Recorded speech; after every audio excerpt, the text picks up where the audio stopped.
9th class. I am explaining about digestive system. Digestive system is a system of organs that helps in digestion, absorption and elimination of food. Parts of the digestive system are mouth, pharynx, esophagus, stomach, small intestine, large intestine, rectum, anus. Digestive glands. There are three types of digestive glands. They are salivary glands, liver, pancreas. Mouth. The mouth is the first part of the digestive system. Digestion begins here. Mouth functions. Ingestion. It takes food. Mechanical digestion. That is, chew and break the food into small pieces, mixing with saliva. The time mixes the food with saliva. Chemical digestion. Saliva contains amylase that digest starch. Swallowing. It helps in pushing the food into the pharynx. The pharynx is called the gateway to trachea and esophagus. It allows air to pass through into the trachea. Food and liquid pass through to the esophagus. Larynx. The larynx is called the voice box. Larynx has two vocal cords. The larynx connects the pharynx from above to the trachea below. Larynx functions. It produces sound for speech. It allows air to pass into the trachea. Esophagus. The esophagus carries food from pharynx to the stomach. The stomach is a bell-shaped muscular organ in the digestive system. Digestion takes place here. Stomach has 5 main parts.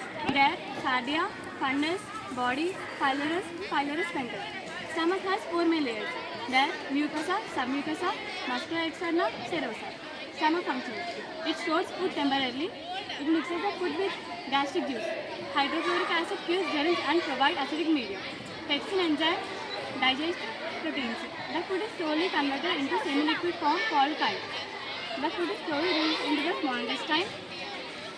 The small intestine is the main part of the digestive system. It is about 6 meters long. Small intestine main parts are duodenum, jejunum, ileum. Small intestine completely digests carbohydrates, proteins and fats. It receives bile from the liver and pancreatic juice from the pancreas. It has villi that increase the surface area for more absorption. Large intestine. The large intestine is the last part of the digestive system. It is about 1.5 meters long. Large intestine parts are cecum, colon, rectum and anus. Large intestine main parts are cecum and colon. Colon is divided into 4 parts. They are ascending colon, transverse colon, descending colon, sigmoid colon. Rectum, anal canal, appendix functions. It stores and forms mucus temporarily. Beneficial bacteria produce vitamins like vitamin D and vitamin K. It transports the undigested food into the excretion through anus. Rectum. The rectum is the last part of the large intestine. It helps in elimination of feces. Anus. The anus is the last part of the digestive system. It is an opening for excretion through. Thank you. Explains about heart on the occasion of National Science Day. The heart is a muscular organ mostly made up of cardiac muscle that pumps blood throughout the body. The heart is a pear-shaped structure. The heart is located between the two lungs in a space called the mediastinum. Mediastinum protects the ribcage. The heart is about the size of a closed fist. It weighs approximately 250 to 350 grams in an average human adult. The heart is covered by 2-layered membrane. This is called pericardium. The space between these 2 layers is filled with pericardial fluid. Pericardial fluid protects the layers of the heart. Epicardium. Epicardium is outer layer protects the heart.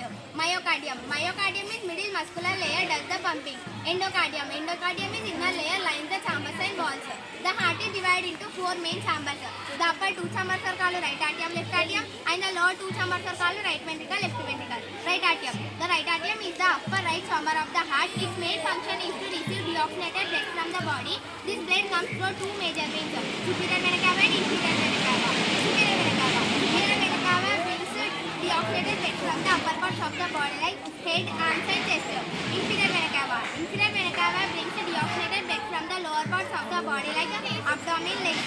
Right ventricle. The right ventricle is the lower right chamber of the heart. The right ventricle receives deoxygenated blood from the right atrium. This blood comes through tricuspid valve into the right ventricle. The right ventricle pumps this deoxygenated blood to the lungs through the pulmonary artery for oxygenation. Left atrium. The left atrium is the upper left chamber of the heart. The left atrium receives oxygenated blood from the lungs. This blood comes through pulmonary veins. Left ventricle. The left ventricle is the lower left chamber of the heart. The left ventricle receives oxygenated blood from the left atrium. The left ventricle sends this deoxygenated blood to the all parts of the body. This blood comes through aorta. Aorta. The aorta is the largest artery in the human body. The aorta carries oxygenated blood from the heart to all parts of the body except lungs. Heart valve. The heart has four main valves: tricuspid valve, pulmonary valve, mitral valve, bicuspid valve, aortic valve. Tricuspid valve. The tricuspid valve is located between the right atrium and the right ventricle. Pulmonary valve. The pulmonary valve is located between the right ventricle and the pulmonary artery. Mitral valve. Mitral valve and bicuspid valve is located between the left ventricle and the left atrium. Aortic valve. The aortic valve is located between the left ventricle and the aorta. Thank you. Hello everyone, my name is K. Harshna. I am studying 9th class. I am going to explain about skeleton on the occasion of National Science Day. Bones. The adult axis skeleton consists of 80 bones. The skull 22 bones. The skull is divided into the cranium and the ventral femur. Cranial bones 8, frontal bone 1, parietal bones 2, temporal bones 2, occipital bone 1, sphenoid bone 1 and ethmoid bone 1. Phalangeal bones 14, maxilla bones 2, zygomatic bones 2, mandible bone 1, nasal bones 2, nasal concave bones 2, palatal bones 2, lacrimal bones 2 and rhomboid bone 1. Associated skull 7 bones. These bones are anatomically distinct but closely associated with the skull. Auditory oscus 6 bones, 3 tiny bones in each millet, the malleus, incus and stapes. Auditory oscus 6 bones. Good afternoon to everyone, respected principal, teachers and my dear friends. Today I would like to speak about Sir C.V. Raman, a great Indian scientist. He was born on 7th November 1888 in Tamil Nadu. From a very young age, he was very interested in science. Sir C.V. Raman discovered the Raman effect in 1928, which explains the behavior of light. For this great discovery, he received Nobel Prize in 1930, becoming the first Indian to receive Nobel Prize in Science. To honor his contribution, 20th February is celebrated as National Science Day, and he has also awarded the Bharat Ratna. Sir C.V. Raman's life inspires us to curious, hardworking and dedicated to learning. C.V. Raman. Awards and honors. Nobel Prize in Physics 1930 for the discovery of Raman effect. Bharat Ratna, India's highest civilian award. Fellow of the Royal Society of Paris 1924. Prestigious UK Scientific